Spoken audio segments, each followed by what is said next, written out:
Halo sahabat semuanya dimanapun kalian berada. Seperti biasa, Rehistory akan menyajikan sebuah informasi yang akan menambah pengetahuan dan wawasan sahabat semuanya. Kali ini kita akan membahas tentang beberapa strategi serangan brilian dalam peperangan yang berujung dengan keberhasilan.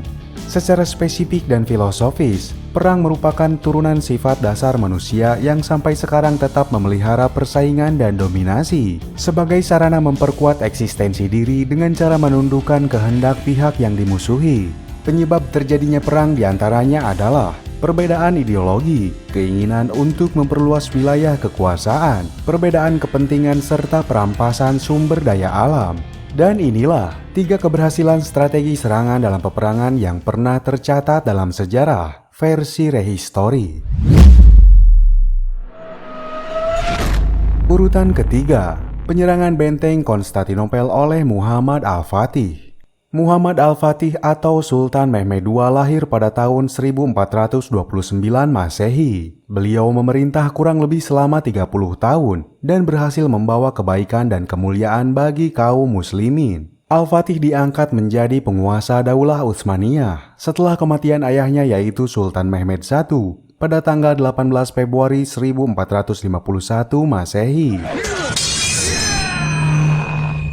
Beliau mengikuti jalan yang ditempuh oleh para leluhurnya dalam berbagai penaklukan. Setelah menjadi penguasa Daulah Utsmaniyah, beliau segera mengatur ulang administrasi negara yang cukup kompleks, banyak memperhatikan urusan keuangan negara, mencari sumber pendapatan negara dan membatasi alokasi pembelanjaannya. Dalam misinya itu, Al-Fatih melakukan berbagai strategi dan persiapan untuk melakukan pengepungan Konstantinopel. Dia juga memfokuskan pada pengembangan para batalion pasukan, serta membuat daftar khusus untuk mereka, menambah gaji dan memasukkan banyak persenjataan modern.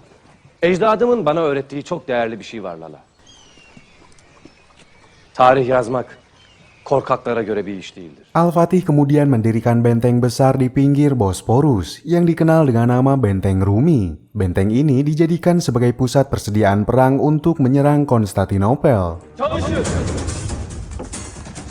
Untuk menyukseskan misi tersebut, dia benar-benar mengerahkan upaya yang sangat maksimal dalam memperkuat militer Turki Utsmani dengan sumber daya manusianya, hingga jumlahnya mencapai 1/4 juta prajurit.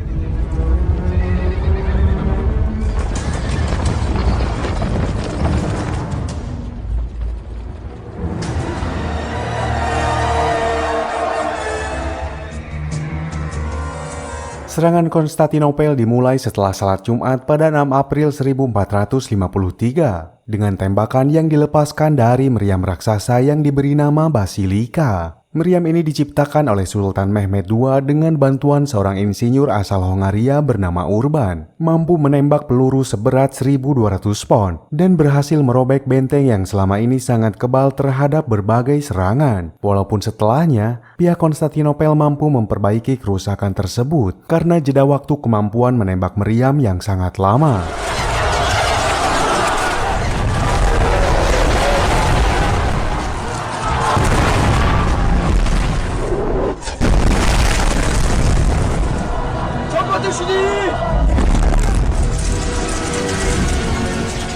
Titik alasan Al-Fatih melakukan sebuah inovasi serangan jenius yang sangat mengejutkan adalah ketika pasukan Utsmaniyah hampir merasa putus asa setelah mereka melakukan pengepungan berbulan-bulan, namun masih tak mampu menembus kokohnya benteng Konstantinopel. Terlebih armada laut mereka yang berada di Selat Golden Horn dengan jumlah mencapai 400 kapal juga merasa kewalahan untuk menembus rantai raksasa yang membentang menghalangi mereka supaya bisa melakukan penyerangan dari sisi barat Konstantinopel.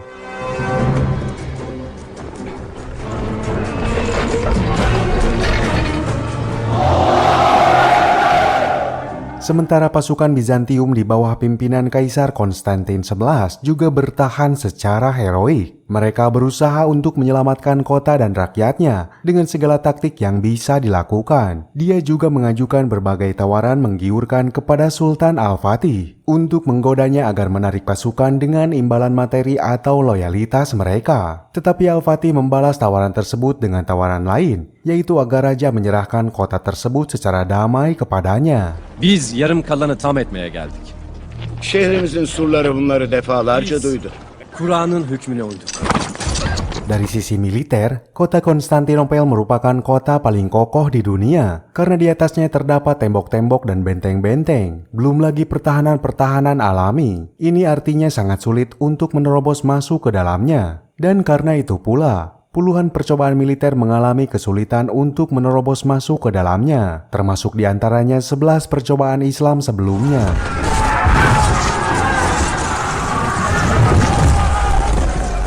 Di waktu yang sama pula, Al-Fatih terus berpikir secara sungguh-sungguh bagaimana caranya membawa kapal-kapal Islam ke Tanduk Emas, mengingat kondisi pertahanan di tembok-tembok dari arah Tanduk Emas di sebelah barat sudah mulai melemah. Itu artinya pasukan Bizantium terpaksa akan menarik sebagian kekuatan mereka yang bertahan di tembok-tembok sebelah timur. Ide cemerlang langsung muncul di pikiran Al-Fatih, yaitu memindahkan kapal mereka dari tempat berlabuhnya di Besiktas menuju Tanduk Emas dengan cara menariknya melalui jalur darat yang terletak antara dua dermaga sehingga menjauh dari pantauan orang-orang yang berada di selatan. Walaupun dermaga itu mempunyai jarak sekitar 3 mil, sementara tanahnya bergelombang dan berbukit-bukit.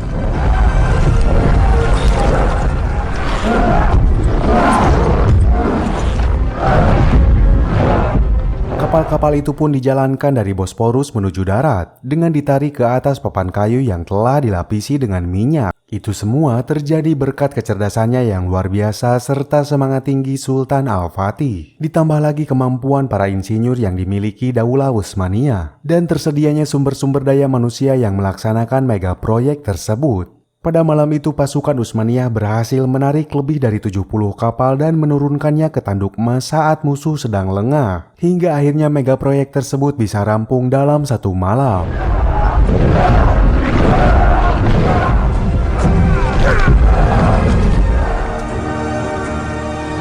Mengetahui kejadian itu, pihak Konstantin benar-benar tercengang. Tak ada seorang pun dari mereka yang percaya hal itu bisa terjadi. Akan tetapi fakta di lapangan yang dapat disaksikan oleh siapapun memaksa mereka harus mengakui rencana yang cemerlang ini. Seorang sejarawan Bizantium sendiri mengungkapkan rasa takjubnya dengan pekerjaan tersebut. Dia berkata, "Kita belum pernah melihat maupun mendengar sesuatu yang luar biasa ini." Muhammad Al-Fatih menyulap tanah menjadi laut. Kapal-kapalnya menyeberang di atas puncak bukit menggantikan ombak-ombak. Dan dengan pekerjaan ini, Al-Fatih telah mengungguli Alexander the Great dari Yunani.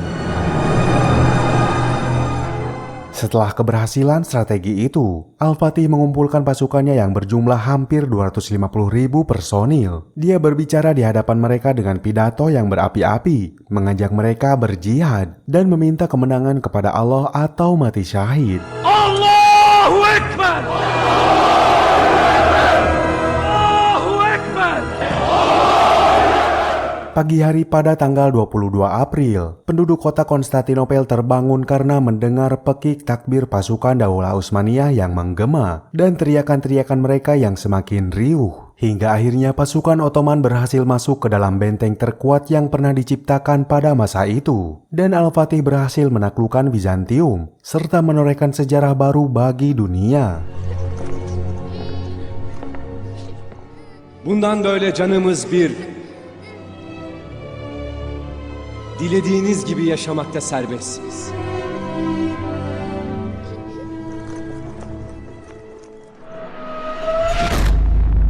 Di urutan kedua, penyerangan Pearl Harbor. Tanggal 7 Desember 1941 diingat sebagai hari terjadinya pengeboman Pearl Harbor oleh Jepang. Tempat itu menjadi incaran Jepang karena merupakan pangkalan terbesar Angkatan Laut Amerika Serikat. Ketegangan di antara kedua negara itu terjadi dan semakin memuncak saat Amerika menghentikan perjanjian perdagangan dengan Jepang. Dengan alasan, Jepang telah menduduki Indochina juga memutuskan bersekutu dengan Jerman dan Italia. Hingga pada awal 1940, Angkatan Laut Amerika telah ditempatkan di Pearl Harbor yang terletak di Pulau Oahu, Hawaii dan menjadi pangkalan utamanya di Pasifik. Serangan Pearl Harbor ini digagas oleh Panglima Isoroku Yamamoto dan dimaksudkan sebagai antisipasi untuk mencegah armada Pasifik Amerika melakukan tindakan militer terhadap Jepang. Selain itu, Dengan menghancurkan Pearl Harbor, maka Jepang akan bisa lebih mudah menaklukkan sekutu yaitu Inggris, Prancis, dan lain-lain. Arti penting keberhasilan menghancurkan Pearl Harbor bagi Jepang adalah menambah percaya dirinya melancarkan ekspansi ke negara-negara di kawasan Asia Tenggara. Pasalnya, pada Perang Dunia II, pemerintah Jepang memiliki agenda untuk mengusir negara-negara Eropa di Asia guna mewarisi koloni mereka. Dan untuk mencapai tujuan tersebut, Jepang harus menghancurkan basis perang Amerika Serikat di Pearl Harbor.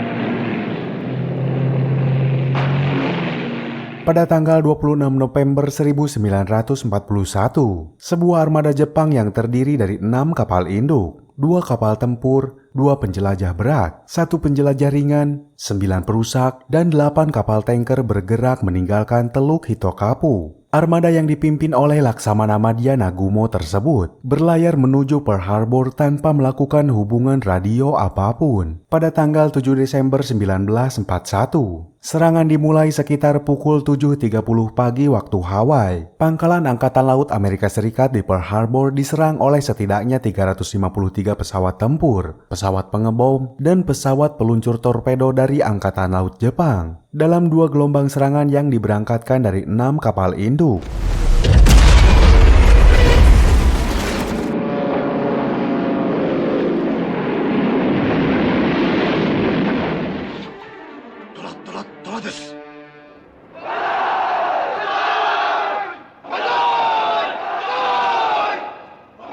Tercatat 8 kapal tempur Amerika mengalami kerusakan parah dan 4 diantaranya tenggelam. Jepang juga berhasil menghancurkan 3 kapal penjelajah, 3 kapal perusak, 1 kapal latih anti pesawat udara, dan 1 kapal penyebaran jauh. Serangan ini juga mengakibatkan 188 pesawat terbang Amerika rusak atau hancur, serta mengakibatkan korban jiwa sebanyak 2.403 korban meninggal dan 1.178 korban luka. Aksi ini sukses membuat pihak Kekaisaran Jepang menunjukkan taringnya pada dunia. Walaupun setelah tragedi itu Amerika dengan tegas mendeklarasikan perang dengan Jepang dan mengakibatkan kehancuran mereka setelahnya.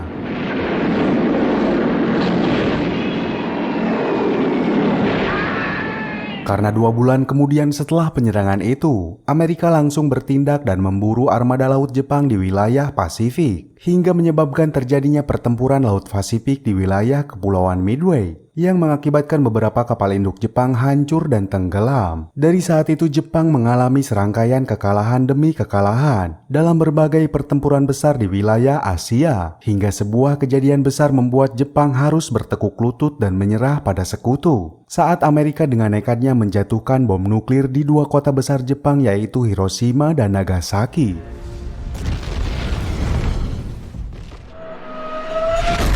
Di posisi pertama, pendaratan Normandia. Operasi amfibi terbesar dalam sejarah perang ini diberi nama Operasi Overlord dan digelar pada Selasa tanggal 6 Juni 1944. Operasi ini dilakukan untuk membebaskan wilayah Eropa Barat yang diduduki Nazi Jerman dan merupakan peristiwa paling penting dalam Perang Dunia Kedua. Penyerangan ini dilatar belakangi atas titik balik kekalahan Jerman di berbagai pertempuran besar, seperti pertempuran Stalingrad, kekalahan Jerman dan Italia di Afrika Utara, serta serangan balik yang dilakukan oleh Soviet kepada Jerman di wilayah front timur setelah gagalnya operasi Barbarossa yang dilakukan Jerman.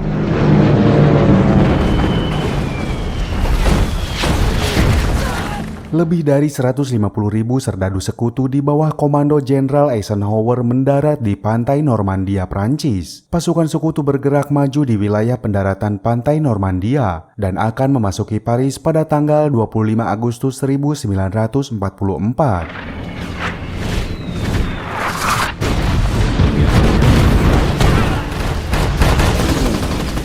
Penyerangan mengejutkan itu memaksa pasukan udara sekutu bertempur sengit menghalangi gerak maju pasukan Jerman dan memaksa mereka untuk menyerah. Secara total, personil sekutu diberangkatkan dari Inggris ke pantai Normandia di Prancis. Mereka juga mengerahkan 5.000 kapal pendarat dan penyerang, 289 kapal angkut, serta 277 kapal penyapu ranjau.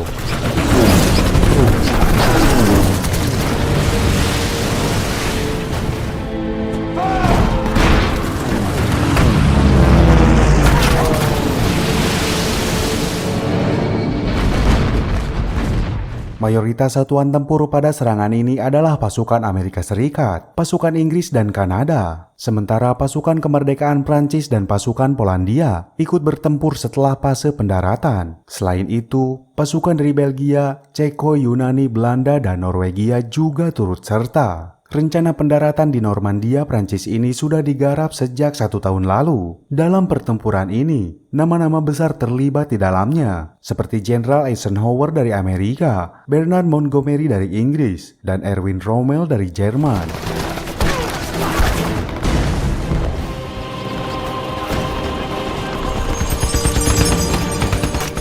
Invasi Normandia yang juga dikenal dengan sebutan D-Day ini dibuka dengan pendaratan parasut dan glider pada dini hari, serangan udara dan artileri laut serta pendaratan amfibi pada pagi hari. Pertempuran ini berlanjut selama lebih dari 2 bulan dengan kampanye untuk menembus garis pertahanan Jerman di Eropa Barat. Korban yang jatuh juga sangat besar. Di hari pertama sebanyak 10.000 prajurit menjadi korban dan 4.400 orang diantaranya tewas. Sementara di hari pertama Jerman hanya kehilangan 1.000 personil. Meski korban yang jatuh sangat besar, sekutu berhasil menguasai Normandia yang menjadi pijakan untuk membebaskan Eropa dari penjajahan Nazi Jerman dan menjadi awal sejarah baru dunia setelah berakhirnya Perang Dunia Kedua. Dan itulah 3 keberhasilan strategi serangan dalam peperangan yang pernah terjadi versi Rehistory. Semoga informasi ini bisa bermanfaat dan mohon maaf bila masih banyak kekurangan. Sampai jumpa lagi.